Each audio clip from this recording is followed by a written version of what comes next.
तो दोस्तों, eighth pay commission को लेकर अब 66 बड़ी मांगें सामने आई हैं, जो कि आपको डिस्प्ले पे दिख रहा होगा। इसमें 66 मांगें रखी गई हैं। तो दोस्तों, केंद्र सरकार के कर्मचारी, पेंशनर्स और सीएपीएफ पैरामिलिट्री के जवानों के लिए बहुत ही खास खबर निकल के आ रही है। तो क्या है इन 66 पॉइंटों में दोस्तों, मैं पूरा इसको नोटिफिकेशन को अच्छे से रीड कर चुका हूँ और उसमें क्या क्या मेन पॉइंट है वो मैं आपको बताऊँगा। दोस्तों, ये 66 पॉइंट है। अगर मैं एक एक करके आपको बताऊंगा तो वीडियो बहुत ही ज़्यादा लंबा हो जाएगा, इसलिए जो इसमें मेन टॉपिक है उसको मैं आपको बताऊंगा। तो सबसे पहले इसमें एक मांग रखा गया है, न्यूनतम वेतन 6900 होना चाहिए और फिटमेंट फैक्टर 3.83। तीसरा है पुरानी पेंशन योजना वापसी और हर साल 6% इंक्रीमेंट होना चाहिए। छठवा है पेंशन आखिरी वेतन का 67% होना चाहिए। अब ये लागू हो गया तो लाखों कर्मचारी और जवानों की ज़िंदगी बदल सकती है। आज इस वीडियो में मैं आपको पूरा सच बताऊंगा कौन कौन सी मांगें हैं, कितना वेतन बढ़ सकता है और क्या सरकार इन्हें मान सकती है या नहीं। तो वीडियो को अंत तक ज़रूर देख लीजिएगा।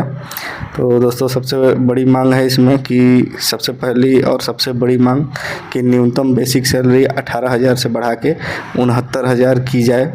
कर्मचारी यूनियन का कहना है कि आज के समय में महंगाई बहुत ही ज़्यादा बढ़ चुकी है। घर का किराया, बच्चों की फीस, इलाज, बिजली बिल, राशन सब महंगा हो चुका है। इसलिए कम से कम वेतन 69,000 होना चाहिए। अगर ऐसा होता है तो लेवल 1 कर्मचारियों को सबसे बड़ा फ़ायदा होगा। दूसरा है फिटमेंट फैक्टर। दूसरी सबसे बड़ी मांग है फिटमेंट फैक्टर 3.83। अब आप सोच रहे होंगे कि फिटमेंट फैक्टर क्या होता है। ये वही फार्मूला है जिससे पुरानी सैलरी नई सैलरी में बदलती है। उदाहरण के तौर पे अगर किसी की बेसिक सैलरी 18,000 है तो उसमें 3.83 से मल्टीप्लाई करने पर लगभग 69,000 के समथिंग आएगा, यानी सीधे कई गुना बढ़ोतरी हो सकती है। तीसरा पॉइंट है ओल्ड पेंशन स्कीम। तीसरी बड़ी मांग है ओपीएस यानी पुरानी पेंशन योजना वापस लाई जाए, क्योंकि एनपीएस में मार्केट फिक्स रहता है, लेकिन ओपीएस में कर्मचारी को रिटायरमेंट के बाद हर महीने फिक्स्ड पेंशन मिलती है। कर्मचारी संगठन लगातार ओपीएस की मांग कर रहा है। चौथा है एनुअल इंक्रीमेंट। अभी कर्मचारियों को लगभग 3% इंक्रीमेंट मिलता है, लेकिन मांग है कि इसे बढ़ाकर 6% किया जाए। अगर ऐसा होता है तो हर साल सैलरी तेज़ी से बढ़ेगी। पांचवा है पेंशनर्स के लिए बड़ी राहत। अब पेंशनर्स के लिए भी कई बड़ी मांगें रखी गई है। आखिरी वेतन का 67% पेंशन होना चाहिए। फैमिली पेंशन 50% होना चाहिए और हर साल में पेंशन रिवीजन होना चाहिए। कैशलेस मेडिकल ट्रीटमेंट भी होना चाहिए। अगर यह लागू होता है तो पेंशनर्स को बड़ा फ़ायदा मिलेगा।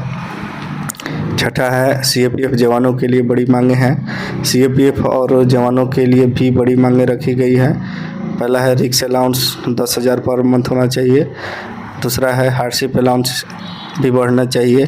तीसरा नाइट ड्यूटी अलाउंस भी बढ़ना चाहिए और चौथा है ग्रुप इंश्योरेंस बढ़े। पांचवा फैमिली पेंशन मजबूत हो।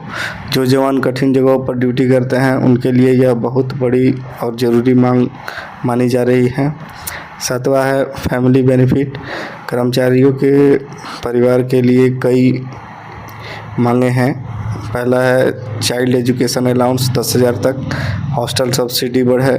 चाइल्ड केयर लीव बढ़े। मैटरनिटी लीव बढ़े। पैटर्निटी लीव बढ़े और पेरेंट मेडिकल फैसिलिटी भी होना चाहिए, यानी सिर्फ कर्मचारी ही नहीं पूरे परिवार को भी फ़ायदा मिलना चाहिए।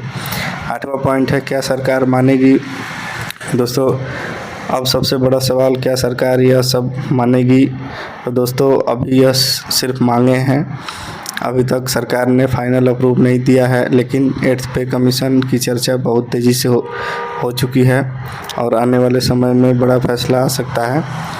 इसमें अगर ये मांगे मान ली जाती है तो मिनिमम सैलरी 69,000 होगा, पेंशन इंक्रीज होगा, ओपीएस की वापसी हो सकती है, सीपीएफ जवानों को बड़ा फ़ायदा मिल सकता है, हर कर्मचारी की ज़िंदगी बदल सकती है। अब आप कमेंट करके बताइए दोस्तों कि क्या एट्थ पे कमीशन में 69,000 मिनिमम सैलरी होना चाहिए और ओपीएस वापसी होना चाहिए। या नहीं। वीडियो पसंद आए दोस्तों तो लाइक शेयर और चैनल को सब्सक्राइब करना नहीं भूलेंगे।